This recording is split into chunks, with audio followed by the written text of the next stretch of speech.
Counting figures count ചെയ്യുമ്പോൾ നമ്മൾ ഓർക്കേണ്ട കാര്യം, ഒരു ട്രയാങ്കിൾ തന്നിട്ടുണ്ട്, അതിൽ നിന്നും ഒരു മീഡിയനും വരച്ചിട്ടുണ്ട്. ഇത് എത്ര ട്രയാങ്കിൾ ഉണ്ടാക്കുന്നതെന്ന് ചോദിച്ചാൽ ഇങ്ങനെയുള്ള ഏത് ഫിഗേഴ്സ് കൊണ്ട് തരാം. ഇപ്പം ഇങ്ങനെ ഒരു ട്രയാങ്കിൾ വരച്ചിട്ട് ഇവിടുന്ന് 2 വരെ വരച്ചിട്ടുണ്ടെന്ന് വെച്ചാൽ എത്രയായാലും നമ്മൾ എന്ത് ചെയ്യുക, ബേസുകൾക്ക് നമ്പർ കൊടുക്കുക. ഇവിടെ നമുക്ക് 1 2, ഇവിടെയാണ് എന്ത് 1 2 3, എന്നിട്ട് ഇവരെ ആഡ് ചെയ്യുക. അപ്പോൾ ഇവിടെ എത്ര ടോട്ടൽ നമ്പർ ഓഫ് ട്രയാങ്കിൾസ് എത്ര ഉണ്ട്, ടോട്ടൽ നമ്പർ ഓഫ് ട്രയാങ്കിൾ എന്ന് പറയുമ്പോൾ നമ്പറുകൾ ആഡ് ചെയ്യുക. ഈ കേസിലാണെങ്കിൽ ഇവിടെ 3, ഈ കേസിലാണെങ്കിൽ ഇവിടെ 3, ഈ കേസിലാണെങ്കിൽ എന്ത് വരും 6.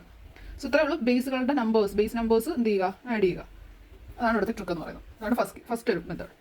സെക്കൻഡ് നമുക്ക് വേറൊരു ഫിഗർ ഉണ്ട്, അതാണ് ഒരു റെക്റ്റാങ്കിൾ ഉള്ള റെക്റ്റാങ്കിൾ എടുത്തു. അപ്പോൾ നമുക്ക് ഇതിനകത്ത് എത്ര ഉണ്ടെന്ന് എണ്ണി എടുക്കാൻ പറയുന്നത് നമ്മൾ എങ്ങനെ എണ്ണം, നമ്മൾ ഏകദേശം നമ്മൾ എണ്ണണം. അല്ലാതെ നമുക്ക് കണ്ടുപിടിക്കുക വെച്ചാൽ ഇവിടെയും റോയ്ക്കും കോളത്തിന് നമ്പർ ഇടാം. റോയ്ക്ക് ഞാൻ 1 2 3 4 നമ്പർ ഇട്ടു, കോളത്തിനും 1 2 3 എന്ന നമ്പർ ഇട്ടു. ടോട്ടൽ നമ്പർ ഓഫ് റെക്റ്റാങ്കിൾ ചോദിച്ചു കഴിഞ്ഞാൽ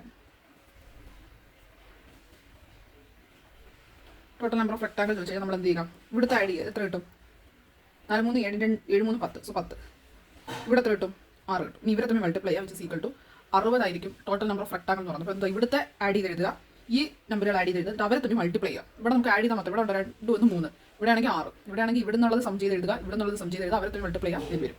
ഇനി അടുത്തത്, ഇതിനകത്ത് എത്ര നമ്പർ ഓഫ് സ്ക്വയർസ് ഉണ്ടെന്ന് ചോദിച്ചു കഴിഞ്ഞാൽ ടോട്ടൽ നമ്പർ ഓഫ് സ്ക്വയർ ആണ് ചോദിക്കുന്നത്. ടോട്ടൽ നമ്പർ ഓഫ് സ്ക്വയർ എങ്ങനെ കണ്ടുപിടിക്കും?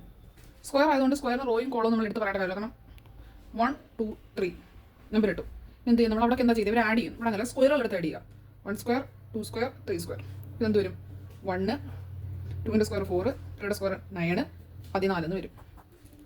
അപ്പോൾ ഇതാണ് ഒരു സ്ക്വയർ. എന്നിട്ട് ആ സ്ക്വയറിനകത്ത് കുറേ കഷ്ണങ്ങളാക്കി ഇങ്ങനെ പറഞ്ഞിട്ട് ടോട്ടൽ നമ്പർ ഓഫ് സ്ക്വയർസ് എത്ര ഉണ്ടെന്ന് ചോദിച്ചു കഴിഞ്ഞാൽ ചെയ്യേണ്ടത്. ഇനി നമുക്കൊരു സ്ക്വയർ തന്നിട്ടുണ്ട്, അല്ലെങ്കിൽ ഒരു റെക്ടാങ്കിൾ തന്നിട്ടുണ്ട്. ഇവിടുന്ന് ഒരു ഡയഗ്രാം വരച്ചു കൊടുത്തിട്ട് 2 ഡയഗ്രാംസ് ഉണ്ട്. ദെൻ നമ്പർ ഓഫ് ട്രയാങ്കിൾസ് എത്ര ഉണ്ടെന്ന് ചോദിച്ചു കഴിഞ്ഞാൽ ഓൾവേസ് 8. അത് എപ്പോഴും 8 ആയിരിക്കും.